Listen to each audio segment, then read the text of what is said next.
Ketika dokternya akan datang, saudara akan bilang begini, alhamdulillah betul ya. Kalau nggak dikasih kesusahan, saya nggak mungkin lebih akrab dengan suami saya. Saya mungkin nggak lebih harmonis dengan istri saya. Kalau saya nggak dikasih kesusahan, ya Allah, barangkali benar juga ya. Saya nggak akan pernah ketemu anak saya selama-lamanya, abadan abadan. Bisa begitu.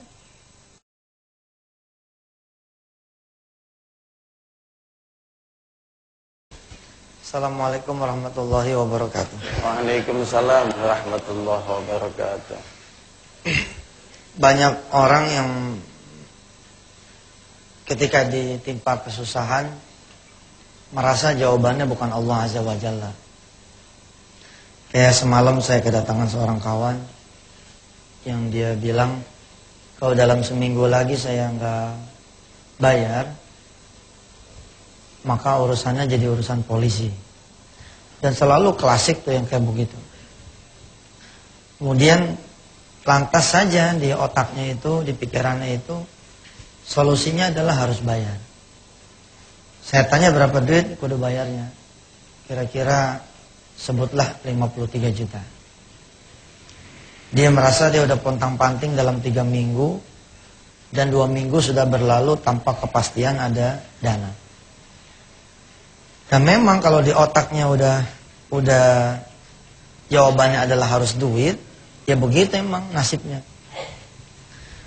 Seakan-akan segala sesuatu itu mesti selesai dengan duit. Padahal segala sesuatu itu selesainya dengan Allah. Kalau Allah udah redo, itu duit bisa nomor 17 itu. Duit bisa nomor 17. Dan itu selalu terjadi seperti itu. Andai kemudian kita di pikiran kita, di otak kita, ya hanya dipikirkan duit, solusi berupa persoalan dunia, maka nggak akan pernah ada ujungnya. A'attakhidhu min dunihi alihatan iyuridni rahmanu bidurrin la tughni anni syafa'atuhum syai'an wa la yunqidun inni idzal lafi dhalalin mubin inni amantu bi rabbikum fasma'un. Qila dukhulil jannah qala la laita qaumi ya'lamun bima ghafara li rabbi wa ja'alani minal mukramin. Pada suatu saat juga saya pernah menjadi seorang hamba Allah yang tidak mengerti Allah itulah jawaban dari segalanya. Saya datang ke seorang alim, kemudian dipegang dada saya. Pegang begini nih, disentuh. Kemudian dia tanya, benarkah yang diperlukan oleh kamu adalah uang? Saya bilang iya. Kalau nggak ada uang nggak selesai. Bukan. Yang diperlukan oleh kamu iman bahwa Allah akan menolong kamu, bahwa Allah akan menyelamatkan kamu. Subhanallah. Insyaallah ba'da salat subuh kita akan bicara lebih banyak lagi tentang bagaimana caranya menghilangkan kesusahan agar pakai duit. Insyaallah. Baik pemirsa yang dirahmati Allah. Kita kembali lagi setelah tadi kita melaksanakan ibadah salat subuh berjamaah. Dan semoga pemirsa juga usai melakukan ibadah salat subuh diterima amal ibadah kita oleh Allah Subhanahu wa taala. Amin ya rabbal alamin. Baik pemirsa, Ustaz juga alhamdulillah setiap hari jemaah kita semakin banyak memenuhi Masjid An-Nida TPI dan juga datang Ustaz beberapa rombongan dari Majelis Dzikir Istighosah Cakung Ustaz. Pimpinan Ustaz Haji Dian Hidayat. Pagi-pagi gelap-gelap dia mau datang ke sini, dia telepon, alhamdulillah sudah sampai semua. Dan ini membuktikan bahwa acara nikmatnya sedekah ternyata banyak dipantau oleh Indonesia dan mudah-mudahan dapat mengubah perilaku masyarakat Indonesia menjadi orang yang derma dan orang yang gemar melakukan sedekah. Amin. Ustaz, tadi di segmen awal Ustaz katakan bahwa ketika orang mengalami kesusahan yang dicari itu bukan Allah sebetulnya. Lalu bagaimana supaya kita mencari Allah? Proses yang kita lakukan apa itu Ustaz? Yang pertama adalah memang kesadaran ya bahwa ini memang udah kehendak Allah gitu. Tanpa kita menerima, kita akan berontak terus sama masalah. Nggak pernah berdamai itu sama namanya masalah.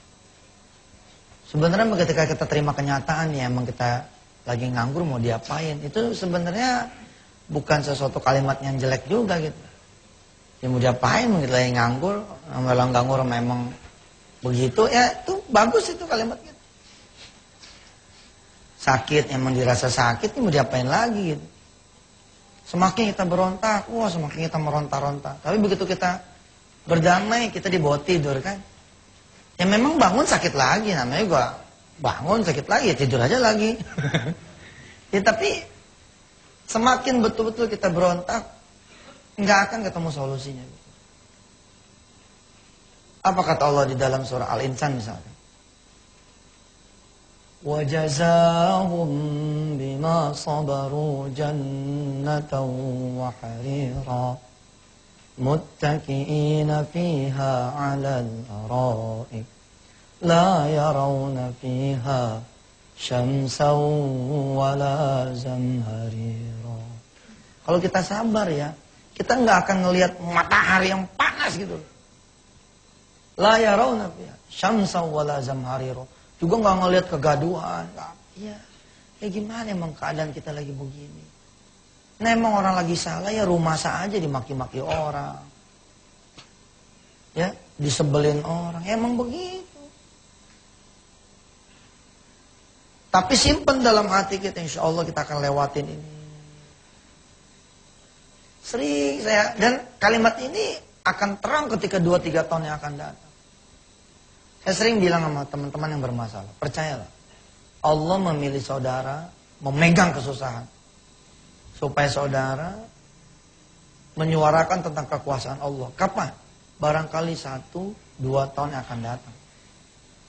Ketika 2 tahun yang akan datang, saudara akan bilang begini, alhamdulillah betul ya. Kalau nggak dikasih kesusahan, saya nggak mungkin lebih akrab dengan suami saya. Saya mungkin nggak lebih harmonis dengan istri saya.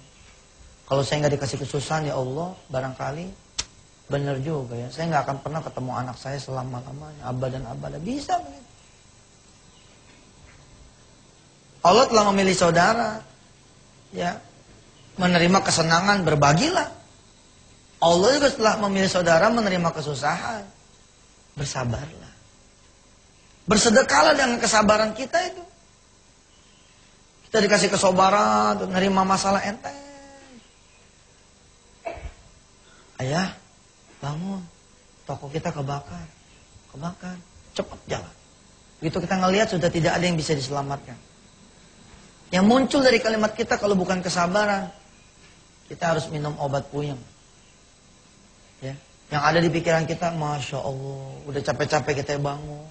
Tapi kalau orang-orang yang sabar, orang yang ikhlas, orang yang penuh syukur, begitu ngeliat tokonya kebakar, dia peluk istrinya. Dibisikkan kalimat kepada istrinya, nggak apa-apa mah. Kita punya anak dari kecil sampai dia kuliah, dari kita punya toko. Kalau sampai segini doang nih perjalanan toko kita, ya nggak apa-apa juga lah. Kita punya anak udah gede.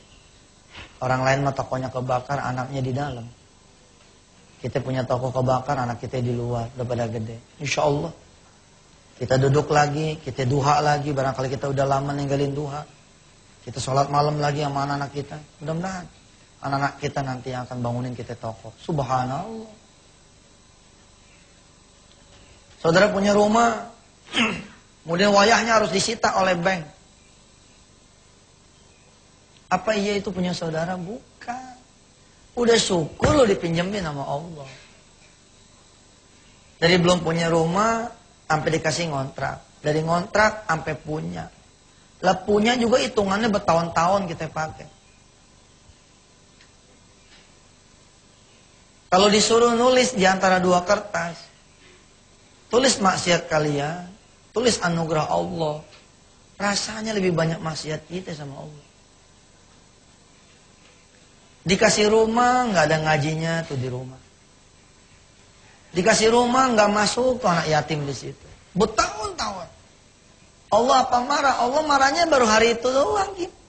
Itu juga bukan karena marah, Allah kasihan. Kalau terlalu lama kamu di rumah yang ini, nggak dikasih ingat bahwa Allah itu ada, kalian yang akan berumah dengan rumah neraka nanti. Itu rumah disita oleh bank, kita sujud.